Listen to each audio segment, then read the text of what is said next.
আমি আজকে তোমাদের গতিশক্তি টপিকটা নিয়ে বিস্তারিত আলোচনা করব। তাহলে গতিশক্তির মধ্যে থাকবে গতিশক্তির সমীকরণটা প্রতিপাদন, গতিশক্তির পরিবর্তনই যে কৃতকাজের সমান সেটা আমি তোমাদের দেখাবো, বেগ 1% বাড়লে গতিশক্তি কত শতাংশ বাড়বে, গতিশক্তি বা শক্তি ঋণাত্মক হইতে পারে কিনা সেটা আমি বলবো তোমাদের, গতিশক্তির সাথে বেগের সম্পর্ক, গতিশক্তি আর ভরবেগের সম্পর্ক কি, গতিশক্তি কোন কোন জিনিসের উপর নির্ভর করে, তারপরে রাস্তায় যে দুর্ঘটনা ঘটে না, গাড়ি ঘোড়ার অ্যাক্সিডেন্ট হয়, সেইটার সাথে গতিশক্তি দায়ী কিনা, সেই অ্যাক্সিডেন্টগুলোর জন্য গতিশক্তি কোনো অংশে দায়ী কিনা, সেগুলো নিয়ে আমি বিস্তারিত আলোচনা করব। তাইলে আলোচনাটা শুরু করলাম। তাহলে গতিশক্তির সংজ্ঞাটা প্রথমে দেই। কোনো গতিশীল বস্তু তার গতির জন্য কাজ করার যে সামর্থ্য লাভ করে তাকে বলবো গতিশক্তি।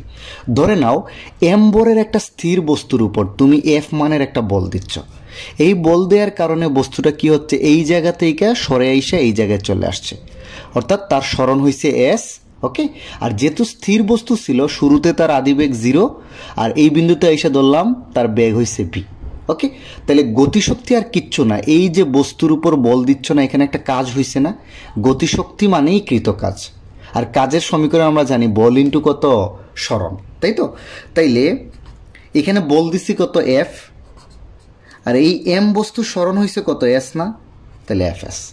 আবার আমরা কি জানি, বল সমান আমরা কি জানি বলতো, এম এ এস, অর্থাৎ বল জানি এফ সমান কত এম এ, আমরা এটা সবাই জানি, এফ ইকুয়াল টু কত এম এ। ওকে, তাইলে আমরা দেখলাম যে আর গতিশক্তিকে আমরা কি দ্বারা প্রকাশ করি, ই কে দ্বারা প্রকাশ করি। ওকে, তাইলে আমি ই কে সমান পাচ্ছি এম এ এস। আমরা গতির একটা সমীকরণ সবাই জানি, কি বলতো, B square equal to U square plus 2 A S. Okay, বা এই জিনিসটার ক্ষেত্রে চিন্তা করো তো, এম বরের বস্তুর আদিবেগ কত ছিল, 0 না? তাহলে এই যে দেখো আদিবেগের জায়গায় আমি 0 স্কোয়ার মানে 0 প্লাস কত 2 এ এস। তাইলে দেখো তো এই সাইড চেঞ্জ করলে 2 এ এস সমান হবে বি স্কোয়ার, বা এস সমান কত হবে বি স্কোয়ার বাই 2। এই এস এর মানটা আমি এখানে বসায় দিচ্ছি, অর্থাৎ ই কে সমান হবে এম, এস এর জায়গায় আমি বসায় দিচ্ছি বি স্কোয়ার বাই 2। ওকে, তাহলে অতএব ই কে সমান কত হাফ এম বি স্কোয়ার, একটু সাজায় লিখলাম। এটাই হচ্ছে তোমার গতিশক্তির ইকুয়েশন। এখন তোমরা এই টপিকটা দেখো তো, গতিশক্তি এবং বেগের মধ্যে সম্পর্ক। তাহলে আমরা কি জানি, গতিশক্তির ইকুয়েশন থেকে ই কে সমান কি পাইছি, একটু আগে যেটা প্রমাণ করলাম, হাফ এম বি স্কোয়ার, তাই না? তাইলে এখানে কি হাফ ধ্রুবক, এমও কিন্তু ধ্রুবক, অর্থাৎ এই হাফ এম, কারণ একটা বস্তুর ভর কিন্তু অলওয়েজ ধ্রুবক, এই হাফ এম পুরো রাশিটা কি ধ্রুবক না? তাহলে এটাকে আমরা লিখতে পারি ই কে প্রপোর্শনাল টু কত বি স্কোয়ার। একটা ধ্রুবক যদি থাকে তাহলে এই ধ্রুবককে তুলে আমরা প্রপোর্শনাল সাইনটা কি করতে পারি, নিয়ে আসতে পারি। তাহলে এখান থেকে আমি কি পাইলাম, ই কে প্রপোর্শনাল টু কত বি স্কোয়ার, অর্থাৎ গতিশক্তি বেগের বর্গের সমানুপাতিক। এটাই হলো গতিশক্তি আর বেগের মধ্যে সম্পর্ক, অর্থাৎ গতিশক্তি বেগের বর্গের সাথে চেঞ্জ হবে। বেগ বাড়াইলে গতিশক্তি কি হবে, তার বর্গের আকারে বাড়বে বা কমবে। তুমি চিন্তা করো যদি এরকম হয়, কোনো বস্তুর বেগ তুমি কি করলা, দ্বিগুণ করে দিলা। দ্বিগুণ মানে কি 2b না? আগে বেগ বি থাকলে এখন বেগ কত হবে 2b। তাহলে গতিশক্তি কত হবে বলো তো, ই কে proportional to 2b whole square, বা ই কে প্রপোর্শনাল টু কত 4b স্কোয়ার। এই যে জাস্ট 4 গুণ হয়ে যাবে, অর্থাৎ একটা বস্তুর বেগ যদি দ্বিগুণ করো তার গতিশক্তি কয় গুণ হয়ে যাবে, 4 গুণ। বেগ যদি 3 গুণ করো মানে বর্গ আকারে বাড়বে, 3 গুণ করলে 9 গুণ, 4 গুণ করলে গতিশক্তি কয় গুণ হবে, 16 গুণ। আবার উল্টা হইতে পারে, বেগ যদি অর্ধেক করো গতিশক্তি কিন্তু 1/4, যেটাই করবো এটার বর্গ আকারে কমবে বা বাড়বে। যেমন বেগ যদি অর্ধেক করো, অর্ধেক মানে এটা না, তাহলে এইটার বর্গ আকারে গতিশক্তি কমবে, তাহলে কত হবে 1/4 গুণ হবে। তাহলে দেখা যাচ্ছে শক্তিটা বেগের বর্গের সাথে বাড়বে, না হয় কি হবে, কমবে। একটু আশা করে বুঝতে পারছো তোমরা। এখন আসো গতিশক্তি এবং ভরবেগের মধ্যে সম্পর্ক। তা আমরা একটু আগেই দেখলাম ই কে ইকুয়াল টু কত, half M V square, right? তাইলে ই কে আমরা উভয় সাইডে কি করতেছি, এম দ্বারা উপরে নিচে গুণ করে দিচ্ছি। এই যে দেখো উপরে একটা এম দ্বারা গুণ করছি, নিচে একটা এম দ্বারা গুণ করছি, কাটাকাটি করলে কিন্তু চলে যাবে। এম দ্বারা গুণ করে এম এ কি হয়ে গেছে এম স্কোয়ার, একটা এম উপরে ছিল আগে, আরেকটা এম গুণ করে এম স্কোয়ার, তাই না? তাহলে এটাকে আমরা এমনি লিখতে পারি, দেখো তো M V whole square by কত 2m নিচে আছে। তাহলে আমরা কি জানি, ভরবেগ সমান কি জানি বলো তো, যে কোনো বস্তুর ভর আর বেগের গুণফলকে আমরা কি বলি, তার ভরবেগ। যে কোনো বস্তুর ভর আর বেগের গুণফলকে কি বলি, তার ভরবেগ। আর ভরবেগকে আমরা কি দ্বারা প্রকাশ করি, পি দ্বারা। তাহলে এই এমবি এর জায়গায় দেখো তো আমি পি বসায় দিচ্ছি, কারণ এমবি সমান জানি বস্তুর ভরবেগ। তাহলে কত হবে, পি স্কোয়ার বাই 2m ই কে সমান। এটাই হচ্ছে গতিশক্তি আর ভরবেগের মধ্যে সম্পর্ক। ই কে ইকুয়াল টু কত, পি স্কোয়ার বাই 2m। এখান থেকে খুবই ইম্পর্টেন্ট একটা প্রশ্ন তোমাদের পরীক্ষায় আসে, এগুলো সবই কিন্তু পরীক্ষায় আসে 2 মার্কের প্রশ্ন। হ্যাঁ, এখান থেকে একটা প্রশ্ন আসে যে ভিন্ন ভিন্ন ভরের বস্তুর ভরবেগ যদি সমান হয় তাহলে গতিশক্তি কি সমান হবে না।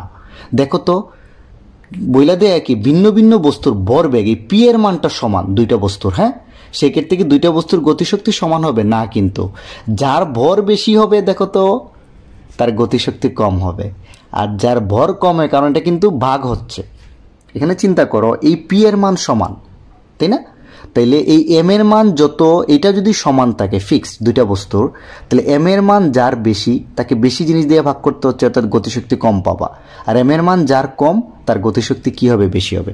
এই প্রশ্নটা বারবার আসে যে সমান ভরবেগের দুইটা বস্তুর গতিশক্তি কি সমান হবে কিনা। বলবা সমান ভরবেগের বস্তুর গতিশক্তি সমান হবে না, যার ভর বেশি হবে তার গতিশক্তি কম হবে, বা যার ভর কম হবে তার গতিশক্তি বেশি হবে।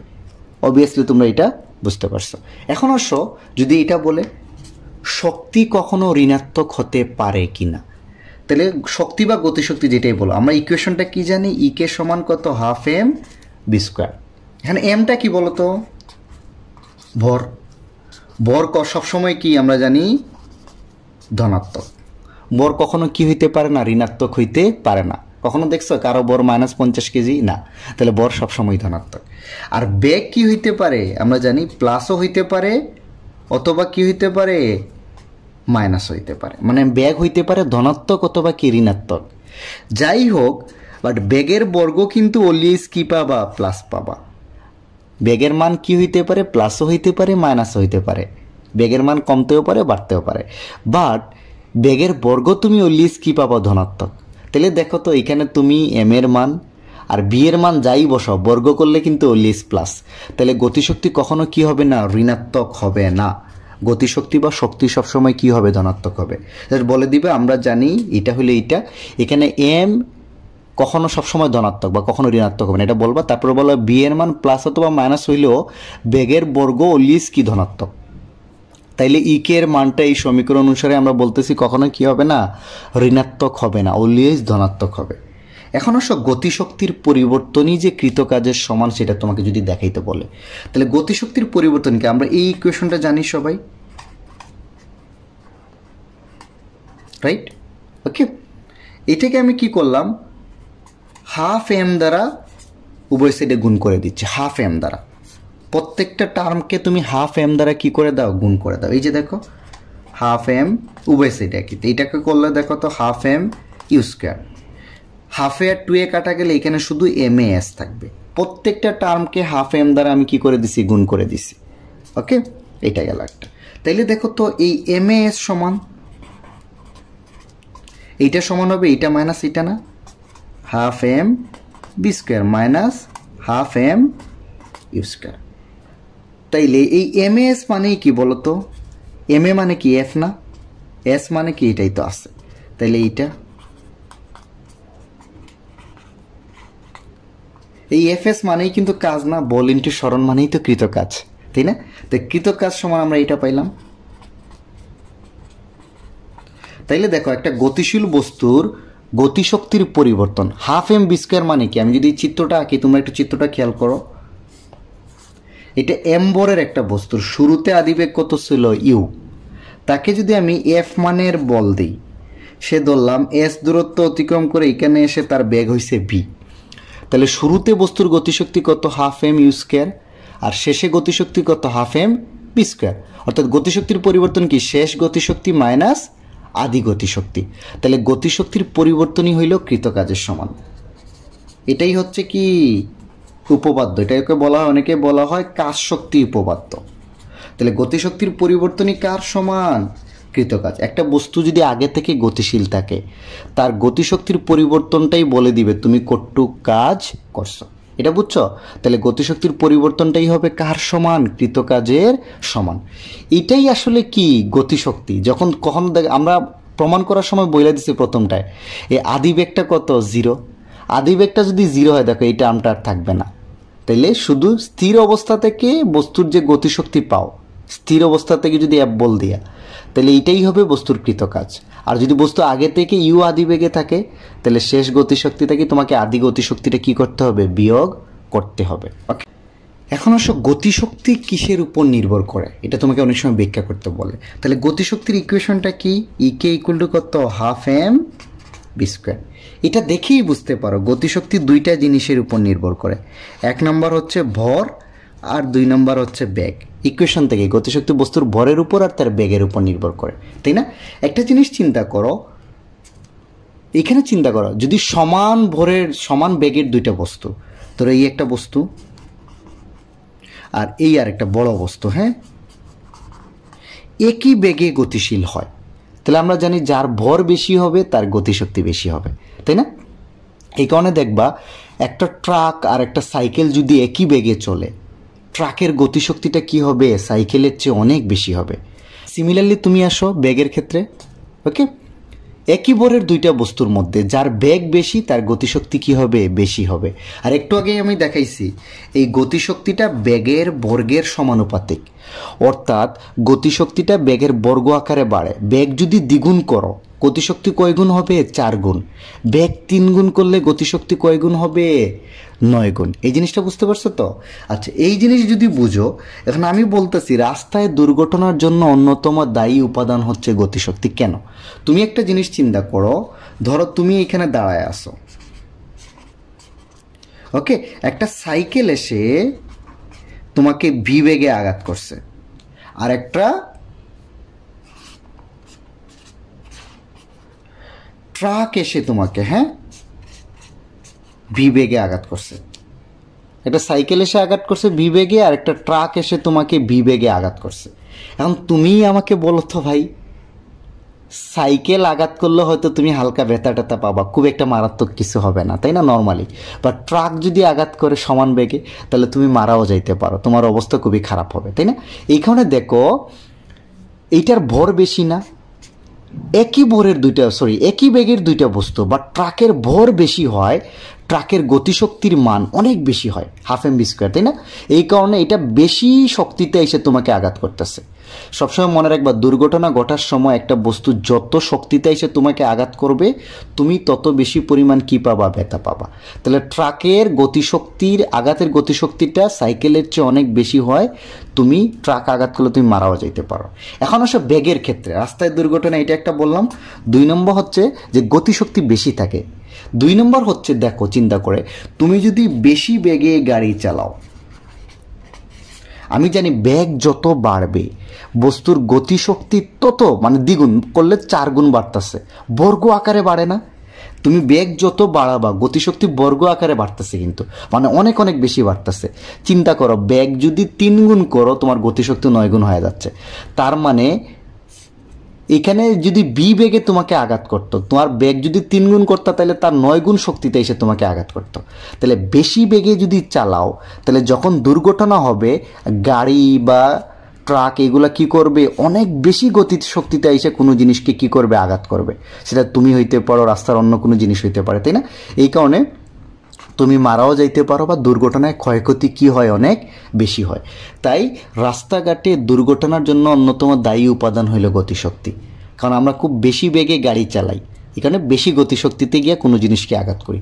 এখানে সবসময় বলা হয় বেশি বেগে গাড়ি চালানো যাবে না, স্পিড লিমিট বা যতটুক কন্ট্রোলে রাখতে পারবা ওই স্পিডের উপরে তোমাকে কখনো কি করা উচিত না? গাড়ি চালানো উচিত না। ওকে, এখন তোমাদের বইয়ে কিন্তু এটা আছে, বেগ 1% বাড়লে গতিশক্তি কত শতাংশ বাড়বে।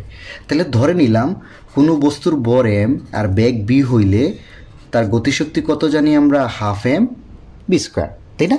এখন বেগ 1% বাড়লে বলছে, তাহলে নতুন বেগটা কত হবে? ধরে নিলাম বি, আগের বেগের সাথে আগের বেগের কত শতাংশ বাড়ায় দিবা?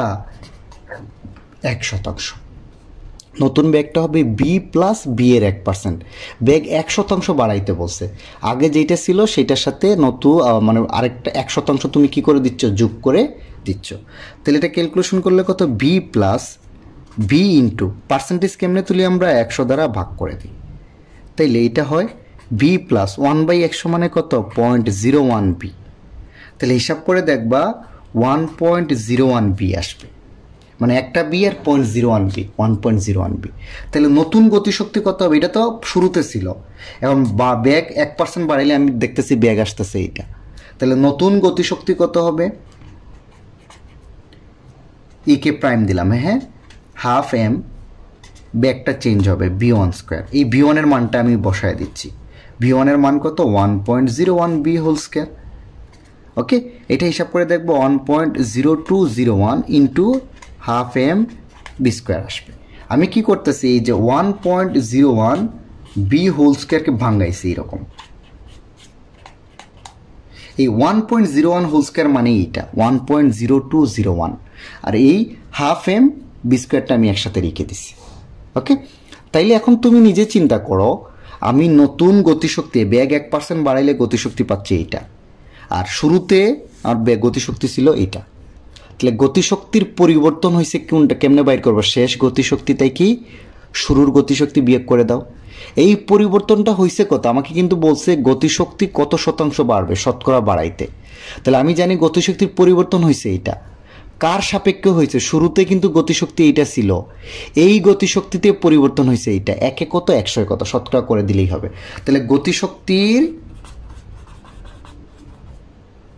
বাড়বে, আমি শতকরা একসাথে করে দিচ্ছি। পরিবর্তনটা কত বলো তো? 1.0201 half M V square minus half M V square. এটা কার সাপেক্ষে হয়েছে? হাফ এম বি স্কোয়ারের। ইন্টু হলে 100 দ্বারা গুণ করে দিলে জিনিসটা কোথায় চলে যাবে? পার্সেন্টেজে চলে যাবে। তাহলে একটা জিনিস চিন্তা করো, নিচে আছে হাফ এম বি স্কোয়ার, এই দুইটা থেকে half M V square common যায় না? হাফ এম বি স্কোয়ার যদি কমন নাও থাকবে 1.0201 মাইনাস 1 ইন্টু 100%। এই যে দেখো, এই পুরো অংশ কি যায়? কাটা যায়। এখানে থাকবে 0.0201 ইন্টু কত? 100%। হিসাব করে দেখবে এটা আসবে 2.01%। অর্থাৎ তুমি যদি ব্যাগ 1% বাড়াও তাহলে গতিশক্তি 2.01% বৃদ্ধি পাবে।